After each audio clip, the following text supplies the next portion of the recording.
Merhaba arkadaşlar, kanalıma hoş geldiniz. Bir önceki videomuzda bebeğimizin gövdesini örmüştük. Bu videomuzda da kafasını öreceğiz. İsterseniz hemen başlayalım. Bebeğimin kafasını yapıyorum arkadaşlar. Bunun için sihirli halkamı yapıyorum. Halkamı şu şekilde ipimi tutuyorum. Çeviriyorum. Yani şurada bir çarpı işareti oluşturmuş oluyoruz. Bu halkanın içinden tığımı geçirip ipimi alıyorum. İpimi bağlıyorum. Ve halkamın içine 6 sık iğne yapıyorum.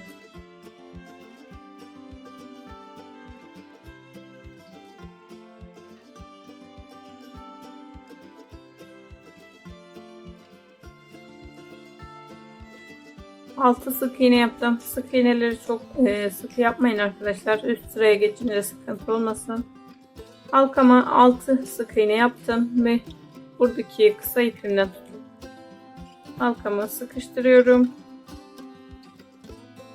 İlk yaptığım sık iğneye batıyorum ve ikinci sıraya geçiyorum arkadaşlar.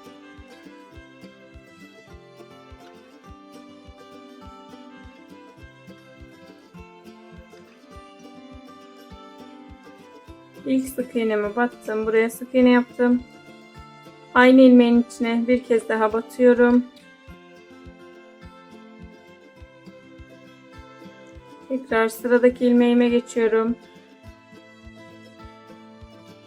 Bu ilmeğime de çift batıyorum. 4 tane sık iğne yapmış oldum.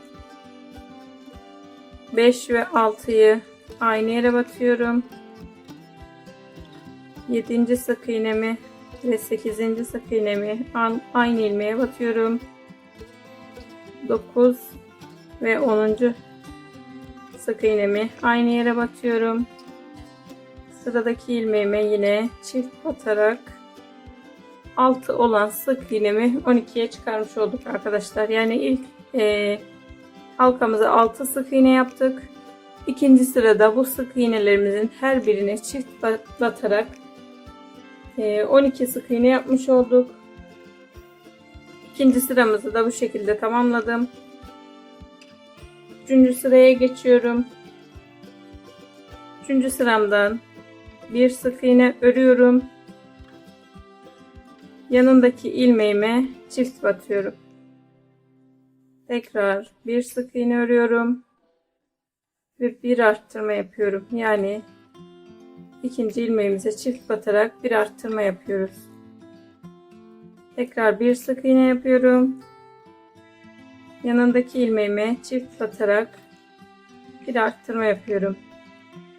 Bir sık iğne ve bir arttırma yapıyorum. Bir sık iğne örüyorum. Yanındaki ilmeğime çift batarak bir arttırma yapıyorum.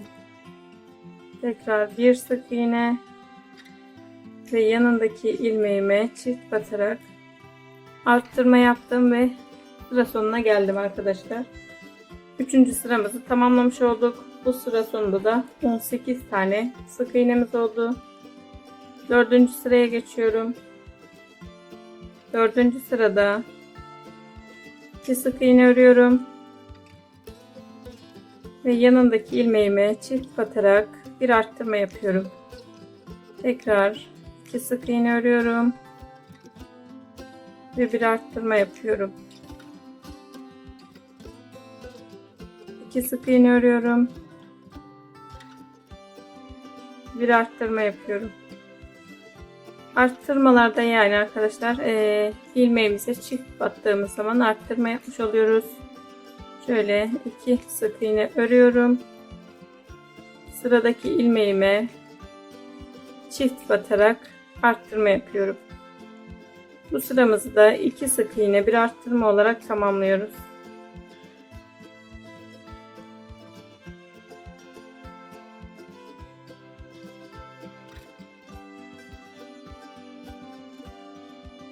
Dördüncü sıramı da 2 sık iğne bir arttırma olarak tamamladım. Sıra sonunda toplam 24 sık iğnem oldu. Sıramı belirleyip 5. sırama geçiyorum. 5. sıramda da 3 sık iğne örüyorum. ve bir arttırma yapıyorum. 3 sık iğne örüyorum. Ve bir arttırma yapıyorum. Bu sıramı da 3 sık iğne bir arttırma olarak tamamlıyorum.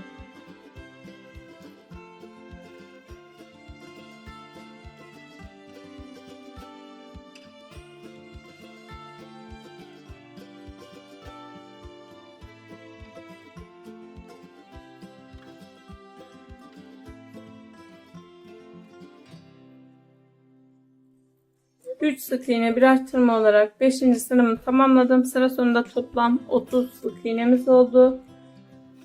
6. sıraya geçiyorum. 6. sıramda 4 sık iğne örüyorum. 4 sık iğnemi ördüm. Bir arttırma yapıyorum. Tekrar 4 sık iğne örüyorum.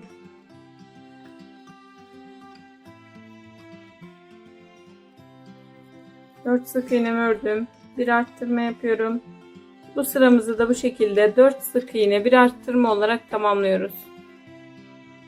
4 sık iğne bir arttırma olarak 6. sıramı tamamladım. Sıra sonunda toplam 36 sık iğnem oldu. 7. sıraya geçiyorum. 7. sıramda 5 sık iğne örüyorum.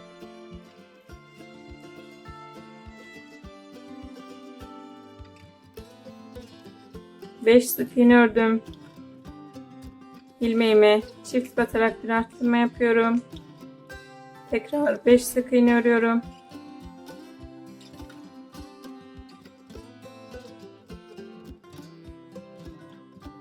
Beş sık iğnemi ördüm. Bir arttırma yapıyorum. Bu sıramızı da bu şekilde 5 sık iğne bir arttırma olarak tamamlıyoruz.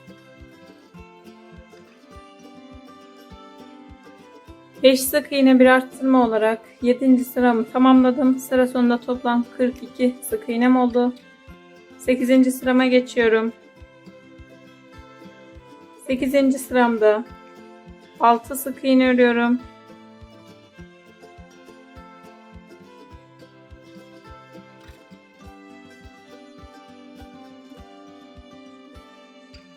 Altı sık iğnemi ördüm. Bir arttırma yapıyorum.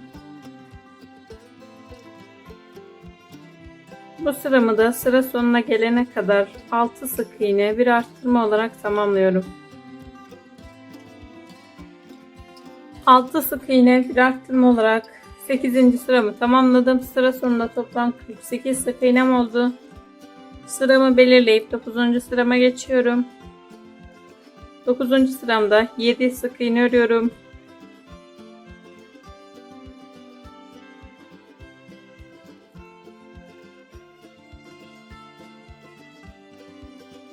Yedi sık iğnemi ördüm. Bir arttırma yapıyorum. Tekrar 7 sık iğne bir arttırma yapıyorum ve sıra sonuna kadar bu şekilde devam ediyorum. Bu sıramı da 7 sık iğne bir arttırma olarak sıramı tamamlıyorum.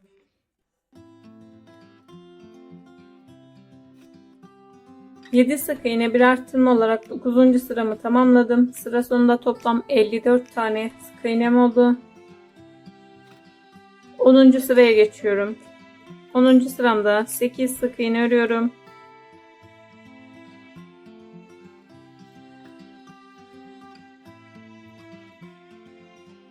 Sekiz sık iğnemi ördüm. Bir arttırma yapıyorum. Bu şekilde bu sıramı da 8 sık iğne bir arttırma olarak tamamlıyorum.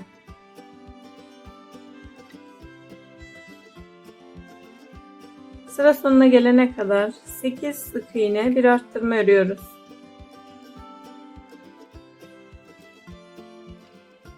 Sekiz sık iğne bir arttırma olarak 10. sıramı da tamamladım. Toplam 60 tane ilmeğim oldu. 11. sıradayım. 11. sıramda 9 sık iğne örüyorum.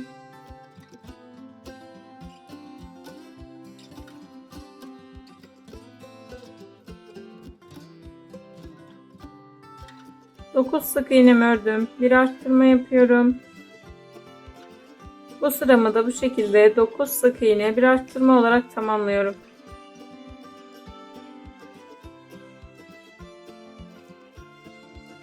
9 sık iğne bir arttırma olarak 11. sıramı tamamladım. Sıra sonunda toplam 66 tane sık iğnem oldu. 12. sıraya geçiyorum. 12. sırada artık arttırma yapmayacağız arkadaşlar. 12. sıradan 29. sıra sonuna kadar toplamda 18 sıra boyunca her ilmeğe bir ilmek örüyoruz.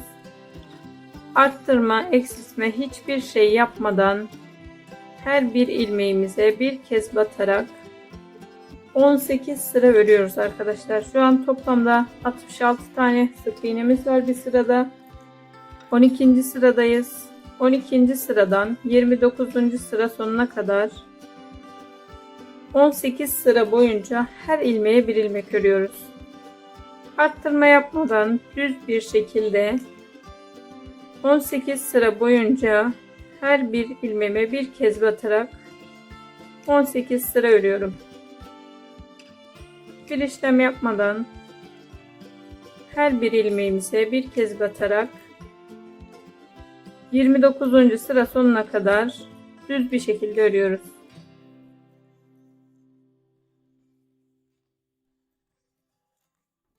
...18 sıra her ilmeğe bir ilmek ördüm ben arkadaşlar. 29. sıra sonuna geldim. 30. sıradayız. 30. sıraya geçmeden önce arkadaşlar ben gözlerinin yerini belirledim. Kilitli gözleri taktım ve arkasını kilitlemedim. Yanlardan göz işlemelerini yaparken sıkıntı olmasın diye kilitlemedim. Gözlerinin işlemesini yapacağız. Yani kirpiklerini falan. Daha sonrasında kapatacağız gözleri. Şöyle çıkarayım gözleri de göstereyim hemen. Gözleri 20 ve 21. sıralar arasına takıyoruz arkadaşlar. Şöyle kafadan saydım. 1, 2, 3, 4, 5, 6, 7, 8, 9, 10, 11, 12, 13, 14, 15, 16, 17, 18, 19, 20 ve 21. sıra arasına takıyoruz. Şöyle ikisinin ortasından tığımla ya da makas yardımıyla açıyoruz arkadaşlar. Arada 11 tane sık iğne sayıyoruz. 11 sık iğne saydıktan sonra diğer gözü de aynı şekilde yerini belirleyip tığ ya da makasla açıyoruz. Ve gözleri takıyoruz arkadaşlar. Söylediğim gibi kilitlemedim arkasını. Kirpiklerini falan işleyeceğiz. Göz kenarlarını. İşlerken de sıkıntı olmasın. Sağa sola rahat hareket ettirebilelim diye takmıyoruz arkalarını. Şimdi göz kenarlarına geçiyorum arkadaşlar. Ben böyle etamin ipi kullanıyorum arkadaşlar ama kalın bir ip bu. İsterseniz siz lif iplerinin bir katını ayırıp öyle de yapabilirsiniz. Lif ipi ya da normal örgü ipi de olabilir arkadaşlar. Örgü ipleri şöyle 6 kattan oluşuyor. Bunun bir katını ayırıp bununla da yapabilirsiniz. Ya da söylediğim gibi lif ipinin bir katını ayırıp bununla da yapabilirsiniz. Şöyle alıyoruz arkadaşlar. Şurası tam orta. Bakın gözlerin tam ortası şu sıra. Orta kısmın bir üstünden çıkacağım. Şöyle alttan iğnemi batırıyorum. Tam ortanın bir üstünden hemen gözün yanından iğnemi çıkarıyorum. İpimi burada biraz bırakıyorum arkadaşlar. Bunu da elinizde tutmanız gerekiyor. Sıkı olabilmesi için. Buradan çıkardım. Tam ortasından iğnemi batırıyorum. Karşı taraftan arkadaşlar bu ipin olduğu yerin karşı tarafından arada şöyle 2 sık iğne bırakıp iğnemi çıkarıyorum. Yani gözün tam dibinden değil de 2 sık iğne yanından çıkardım. Tekrar buradaki yere dönüyorum. Şöyle buradaki boşluğu kapatmak için buradan batıyorum ve ilk battığım yerden çıkarıyorum.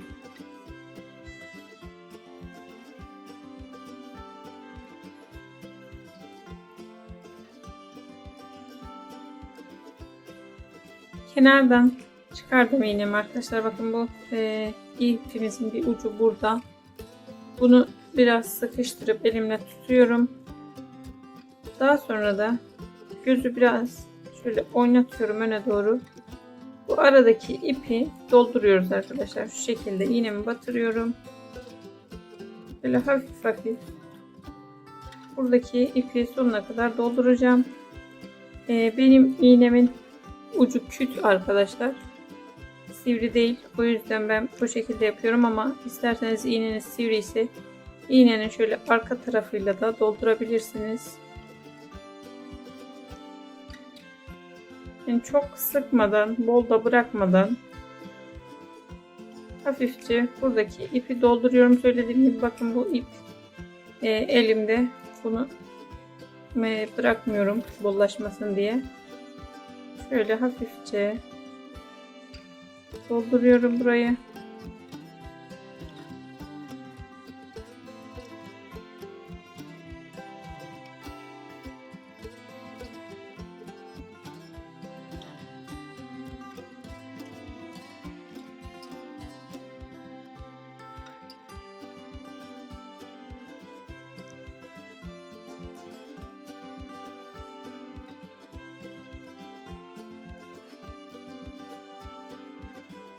Elimle düzelte biraz doldurdum. Üst üste gelmeyecek şekilde. Yine biraz sıkıştırıyorum.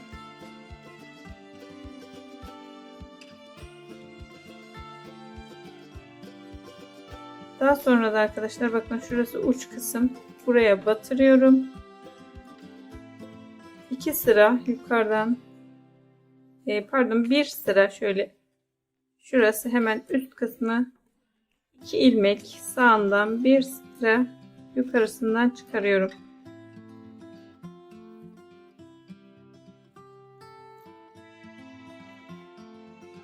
Şöyle arada 2 ilmek kalacak şekilde arkadaşlar bir sıra yukarısından çaprazdan ipimi çıkardım. Tekrar aynı yerden batırıyorum. Bu sefer bir sıra yukarısından çaprazdan çıkarıyorum.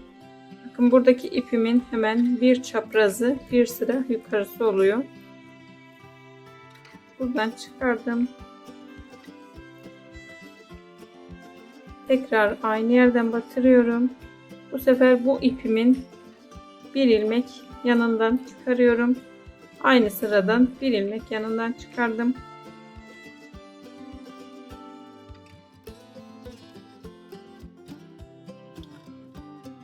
Yine aynı şekilde aynı noktadan batırıyorum. Bu sefer de kaşlar için yukarıya çıkacağız arkadaşlar. Bunun için de şöyle hemen hizalayalım. Şöyle şu şekilde göstereyim. Bu uç kısımdan 1, 2, 3, 4, 5. sıradan hemen hizasından çıkardım iğnemi. Burada kaş da oluşmuş oldu arkadaşlar. Pardon, kirpik. Şöyle geliyorum. 1, 2, 3, 4, 5, 6, 7. Şöyle tam kirpiklerin hizasına geliyorum arkadaşlar. Batırıyorum. Bir sıra aşağısından şöyle 2 ilmek araya alarak çıkarıyorum. Bu boşluğu kapatmak için de aynı yere batırıyorum. İğnemi alttan çıkarıyorum. Kaşını ve kirpiğini bu şekilde oluşturmuş olduk. Şimdi burada başta ipimizi bırakmıştık, düğümlemedik. Bunu biraz sıkıyorum. Daha sonra buradaki ipimi de şöyle aradan diğerinin yanına getiriyorum. Ve düğüm atıyorum. İkisini birbirine bağlayıp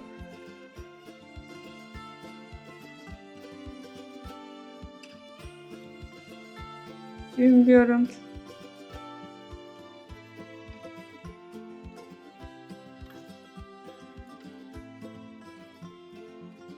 İpimi koparmadım arkadaşlar. Sadece bu ip daha fazla bollaşmasın diye düğümledim.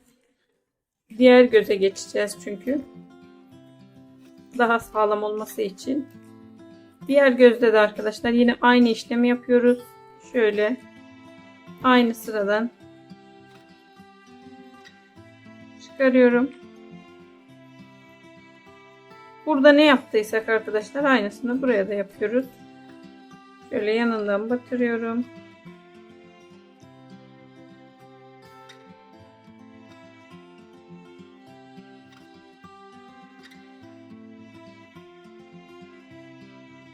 Tekrar aynı noktaya geliyorum. Buradan batırıp ilk yaptığım yerden çıkarıyorum. Video uzun olmasın diye arkadaşlar bu şekilde video dışında yapacağım ben. Burada yaptıklarımızın aynısını burada da yapıyoruz. Bu şekilde ilk kaş üstünü, kirpik üstünü pardon yaptım. Yine aynı şekilde bunu doldura doldura buraya geleceğim. Burada da kirpiklerini yapıp tekrar aynı şekilde diğer kaşını da orantılı bir şekilde yapacağım arkadaşlar. Daha sonra da bu gözlerinin yanındaki beyaz kısmını dolduracağız. Burada yaptığım işlemlerin aynısını burada da yaptım arkadaşlar. Şimdi ipimi biraz şöyle sıkılaştırıp diğer iplerimin arasından hafifçe geçiriyorum.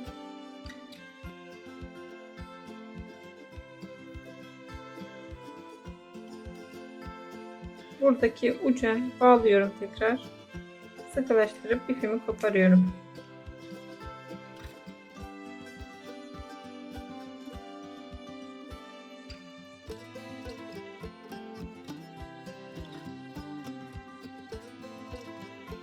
Şimdi de beyaz iple bu kenar kısımlarını işleyeceğiz arkadaşlar. Kenar kısımları için iğneme beyaz ipimi taktım. Yine aynı şekilde arkadaşlar lif ipi de kullanabilirsiniz, bir katını ayırıp ya da normal örgü iplerinin bir katından yapabilirsiniz. İlk yaptığımız şu siyah noktadan uç kısımdan hemen iğnemi çıkarıyorum. Aynı yerden çıkardım. Yine bu ipimi arkadaşlar sıkıyorum elimde.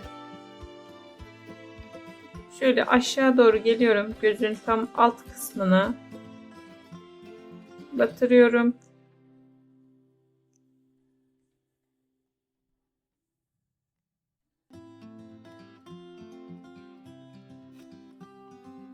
Yandan çıkarıyorum arkadaşlar. 1-2 ilmek yanından.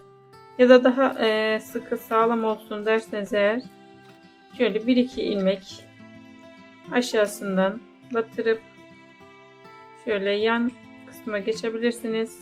Buradaki yani battığımız yerler çok önemli değil arkadaşlar. Şöyle sadece araları boşluk kalmayacak şekilde göz altını dolduracağız. Burada bir yuvarlak oluşturuyorum. Böyle çok da gözün iç kısmının altına girmeyecek şekilde. Buradan da tekrar uç kısma geliyorum. Yukarıya. Buradan iğnemi batırıyorum.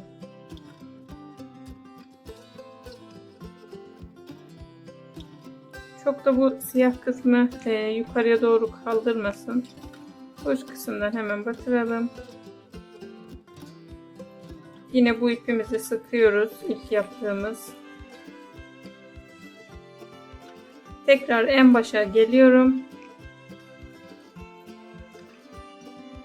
Yine burada yaptığımız işlemi yapıyoruz burada da arkadaşlar. İpimin ucu elimde. Bırakmıyorum bunu bollaşmasın diye. Bu beyaz kısmı da arkadaşlar böyle hafif hafif yine çok üste gelmeyecek şekilde, birbirinin üstüne gelmeyecek şekilde hafiften içine dolduruyoruz. İğnenizin arkasıyla yaparsanız daha rahat olur arkadaşlar. Örgüye takılma derdi olmaz. Benim iğnemin ucu küt, o yüzden bu şekilde yapıyorum ama isterseniz iğnenizin tersiyle de yapabilirsiniz.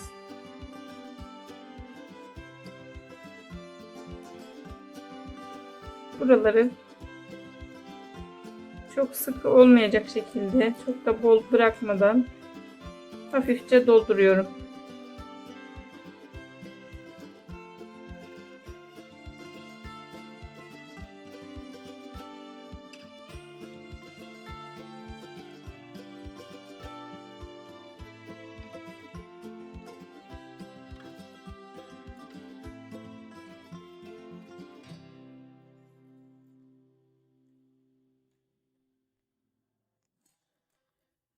Yukarı kısma kadar doldurdum arkadaşlar. Şöyle içe doğru gidenleri çekiyorum. Düzeltiyorum güzelce.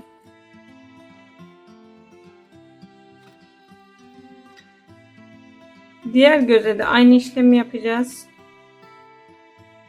Şöyle biraz çektiriyorum, çok gözün altına girmesin diye. Gözün yan kısmına gelince iyice ittirip yerine oturtuyorum gözü.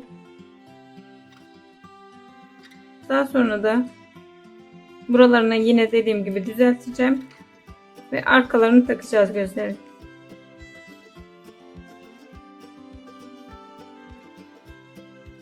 Diğer tarafa da aynı işlemi yaptım arkadaşlar. Ben bu gözün kenar kısmını yaptım. Diğerini de şimdi göstereceğim. İğnemi, beyaz ipimi taktım. Söylediğim gibi lif ipinin bir katını ya da normal örgü ipinin bir katını da kullanabilirsiniz. Şöyle burada yaptığımız siyah yerin tam uç kısmından iğnemi çıkarıyorum.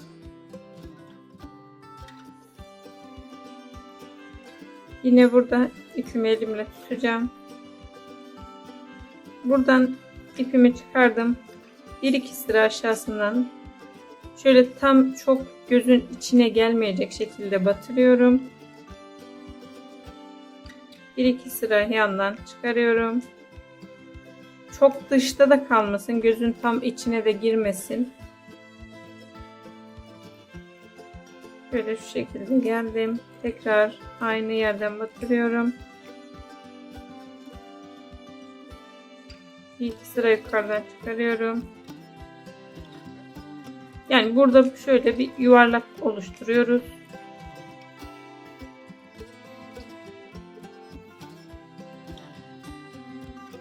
Burada da arkadaşlar bu siyah yerin tam böyle yukarıya kaldırmayacak şekilde dibinden gözün orta kısmından batırıyorum ve ilk yaptığım yerden beyaz yerin uç kısmından çıkarıyorum.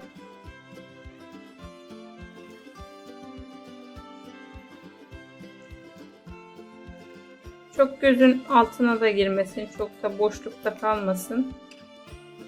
Şimdi arkadaşlar söylediğim gibi benim iğnemin ucu küt ama sivri uçlu iğne ile yapıyorsanız eğer iğnenizin arkasıyla yapın. Şöyle gözü biraz yan tarafa oynatıyorum. Alttaki ipimi sıkıştırdım. Ve buradaki beyaz kısmı da yine dolduruyorum.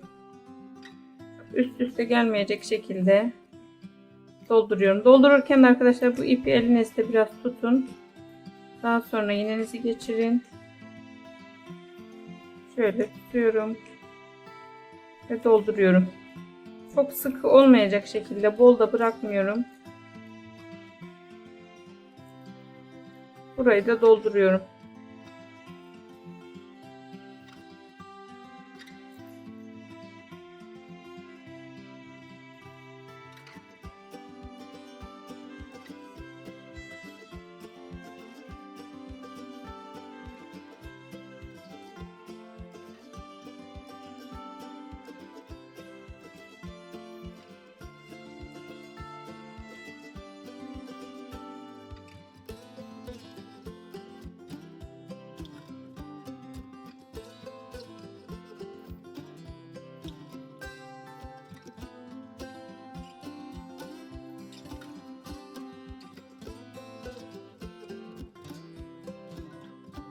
Bu göz kenarında tamamen doldurdum arkadaşlar, yaptığımız beyaz yerleri.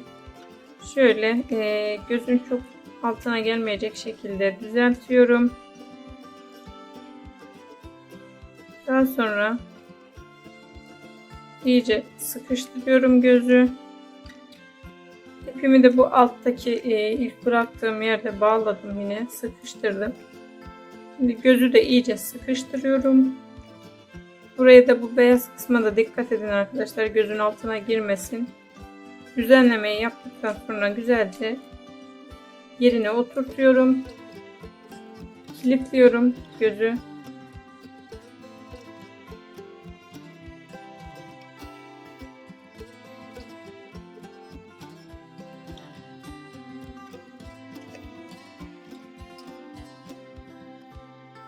Daha sonra arkadaşlar bu göz kırılıp daha sonra çıkabiliyor. Bu yüzden daha sağlam olması için şu siyah kısmını biraz eriteceğim.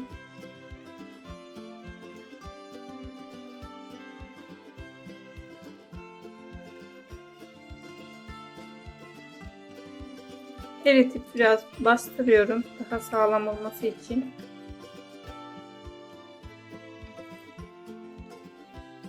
Ve bu şekilde gözü tamamlamış oluyoruz. Diğer gözünü de aynı şekilde arkadaşlar arkasını takıp yakacağım ve devam edeceğiz. Diğer göz kenarında yapıp gözü kilitledim arkadaşlar ve mühürledim. Şimdi devam ediyoruz. 29. sıramızı bitirmiştik. 30. sıramızdayız. 30. sırada azaltmaları başlayacağız. Sıramı belirliyorum. Ve 30. sıradan 9 sık iğne örüyorum.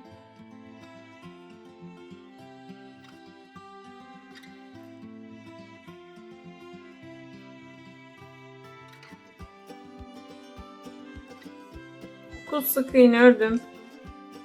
Biraz azaltma yapıyorum.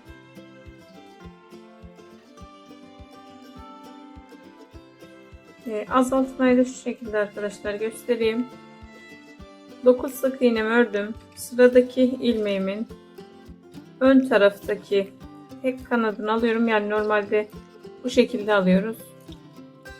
Azaltma yaparken ilmeğimin önden tek kanadını aldım. Yanındaki ilmeğin de aynı şekilde tek kanadını aldım. İkisinin içinden geçirip sık iğne yapıyorum. Bu şekilde biraz azaltma yapmış oldum. Tekrar 9 sık iğne örüyorum.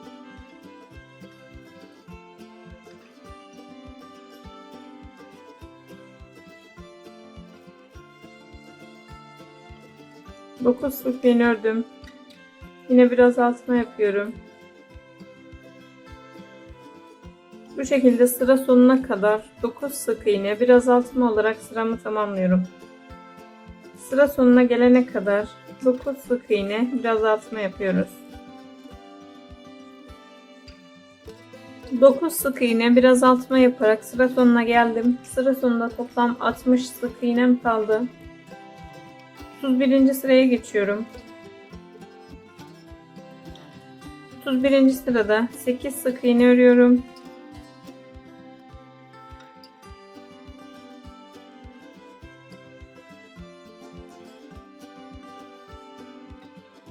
Sekiz sık iğne ördüm. Bir azaltma yapıyorum. Bu sıramı da bu şekilde 8 sık iğne bir azaltma olarak tamamlıyorum. Sıra sonuna gelene kadar 8 sık iğne bir azaltma yapıyorum. 8 sık iğne bir azaltma yaparak sıra sonuna geldim. Bu sıra sonunda da toplam 54 sık iğnem kaldı. 32. sıraya geçiyorum. Sıramı belirledim. 32. sırada 7 sık iğne örüyorum.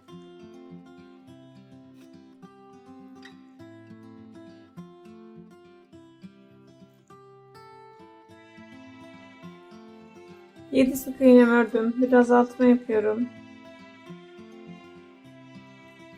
Sıra sonuna kadar 7 sık iğne bir azaltma olarak sıramı tamamlıyorum. 7 sık iğne bir azaltma olarak 32. sıramı da tamamladım. Bu sıra sonunda da 48 sık iğnem kaldı. Sıramı belirleyip 33. sırama geçiyorum. Bu sırada da 6 sık iğne örüyorum.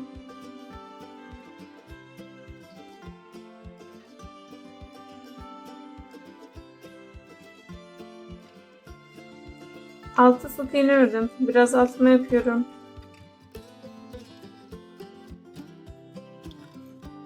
Sıra sonuna gelene kadar 6 sık iğne bir azaltma yapıyorum.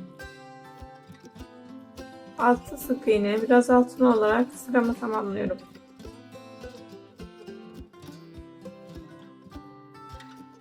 Altı sık iğne bir azaltma olarak sıramı tamamladım. 33. sıra sonunda toplam 42 sık iğnem kaldı. 34. sıraya geçiyorum. 34. sıramdan 5 sık iğne örüyorum.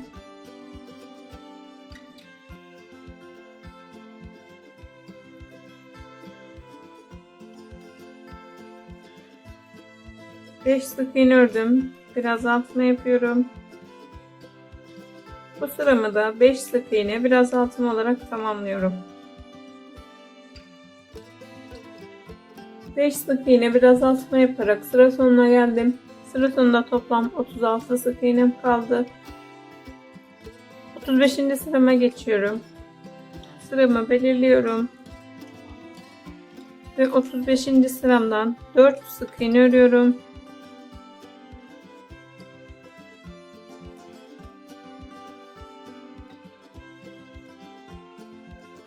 Dört sık iğne ördüm. Yine bir azaltma yapıyorum. Bu sırayı da 4 sık iğne bir azaltma olarak tamamlıyoruz.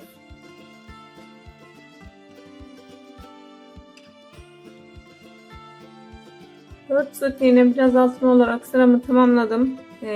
Biraz doldurdum ben için arkadaşlar. Hani giderek daraldığı için sonrasında doldurması sıkıntı olacak. Çünkü o yüzden içini doldurdum ben. Devam ediyorum. 35. sıra sonuna geldim. Burada ilmek sayım 30'a düştü.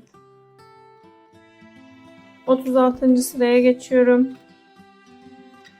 36. sıramda da 3 sık iğne örüyorum.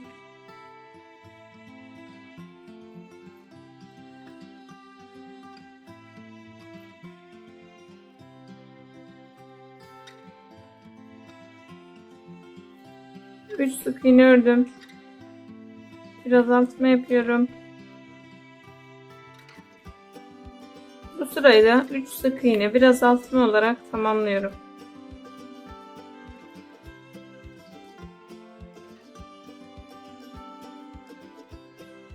Üç sık iğne bir azaltma olarak sıramı tamamladım. Toplam 24 tane sık iğnem kaldı. 37. sıraya geçiyorum. Bu sırada da 2 sık iğne örüyorum.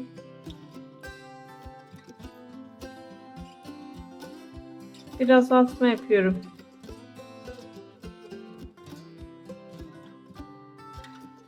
Bu sıramızı da 2 sık iğne bir azaltma olarak tamamlıyoruz.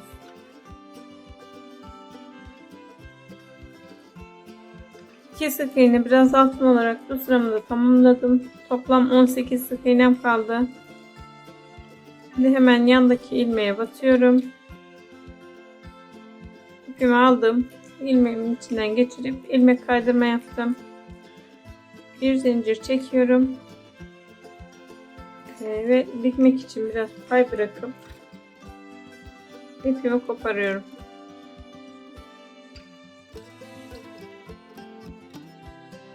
Bu şekilde bebeğimizin kafasını da tamamlamış olduk arkadaşlar.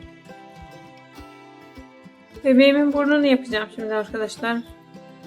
Şöyle bu beyaz yerden, yani gözlerin yan kısmına beyaz işlem yapmıştık. Buradan hemen aşağıya iniyorum düz bir şekilde. Bu beyaz kısmın alt tarafından bir sıra aşağısına ineceğim. Şöyle düz geldim. Şurası beyazın bittiği yer, tam bitiş noktası. Şöyle gözün yan hizasından beyazın bittiği noktadan bir sıra aşağıya geldim. Böyle 1 2 3 sık iğne bırakıyorum ve şuradan iğnemi çıkaracağım. Ortalıyoruz arkadaşlar. Diğer tarafta da aynı şekilde 3 tane sık iğnem var. Ortalı bir şekilde hizalayıp herhangi bir yerden iğnemi batırdım. Ve iğnemi belirlediğim yerden çıkardım. Şimdi arada 1, 2, 3 tane sık iğne bırakıyorum ve tekrar batıyorum. İpimin diğer tarafından çıkıyorum.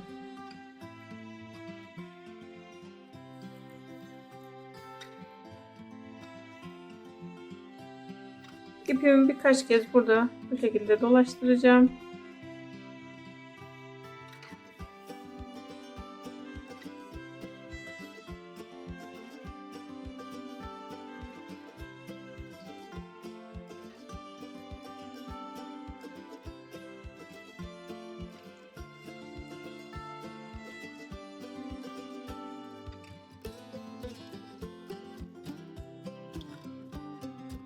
İpimi birkaç kez üst üste dolaştırdım. Hemen ipimin olduğu yerden batırıyorum. Herhangi bir yerden çıkarıyorum.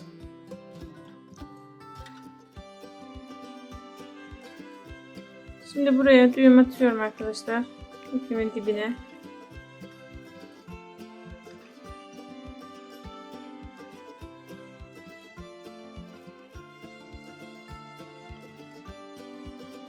Düğüm attım. İpimi koparıyorum. Ve bu ipimi içeriye alıyorum tığımı.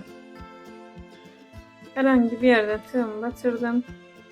İpimin olduğu yerden çıkarıyorum.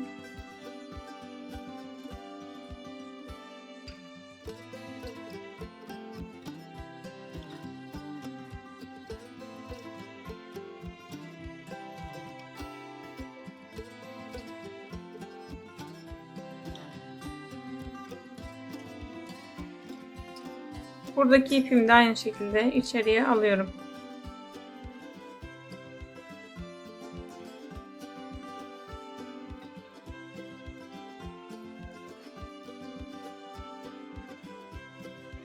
Bebeğimin ağzını yapıyorum şimdi arkadaşlar. Şöyle iğnemle belirledim. Şöyle burundan aşağıya 1, 2, 3 sıra saydım. Ve burundan direkt aşağı indiğimde bir ilmek yanına kayıp birinci yeri belirledim. Ağız kısmının uç kısmını. Diğer taraftan da aynı şekilde direkt indiğimde bir sık iğne yana kayınca diğer ucu da diğer taraftan yapacağız. Şöyle ilk belirlediğim yere herhangi bir yerden batırıp belirlediğim yerden çıkarıyorum. Yine aynı şekilde buradan direkt iniyorum. Bir sık iğne yanından batırıp diğer uçtan çıkarıyorum.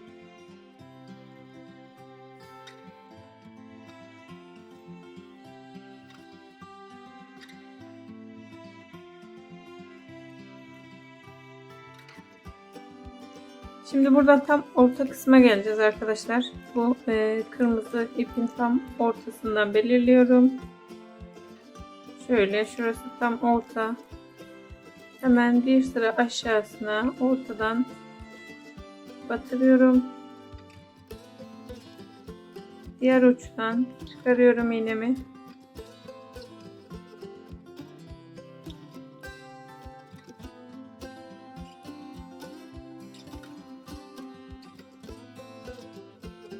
Tekrar aynı yere batırıyorum.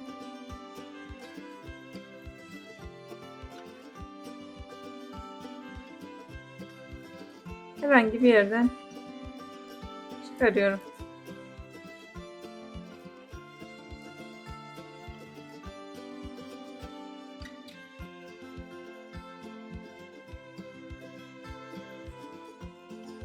Bu ipi yine burunda yaptığımız şekilde arkadaşlar düğümlüyorum.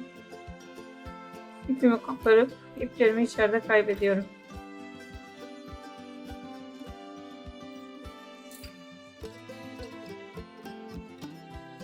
Şimdi dudağın ara kısmına beyaz ipimle geçiş yapacağım. Böyle ipimi 2 kat iğneme taktım.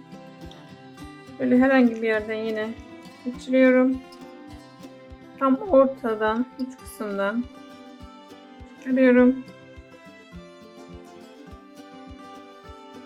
Şöyle ipimizin arkadaşlar düzgün gelmesine dikkat edin. Şöyle yani üst üste değil de yan yana olması gerekiyor. Şöyle tam ipimi düzeltip diğer uçtan batırıyorum iğnemi. Herhangi bir yerden ilmek arasından çıkarıyorum. Söylediğim gibi burasının düzgün gelmesi önemli. O yüzden elinizle düzelte yaparsanız daha iyi olur.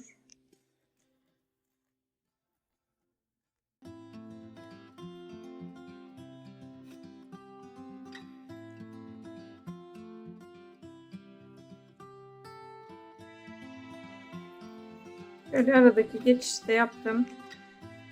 Yine daha sonrasında düzeltmeler yapabilirsiniz iğneyle. Biraz çekiştiriyorum, düzeltiyorum. İpimi bağlayıp iplerimi içeride kaybediyorum.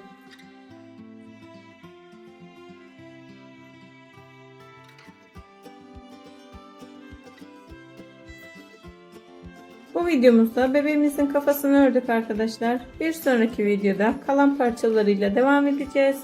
Bir sonraki videoda görüşmek üzere. Hoşça kalın.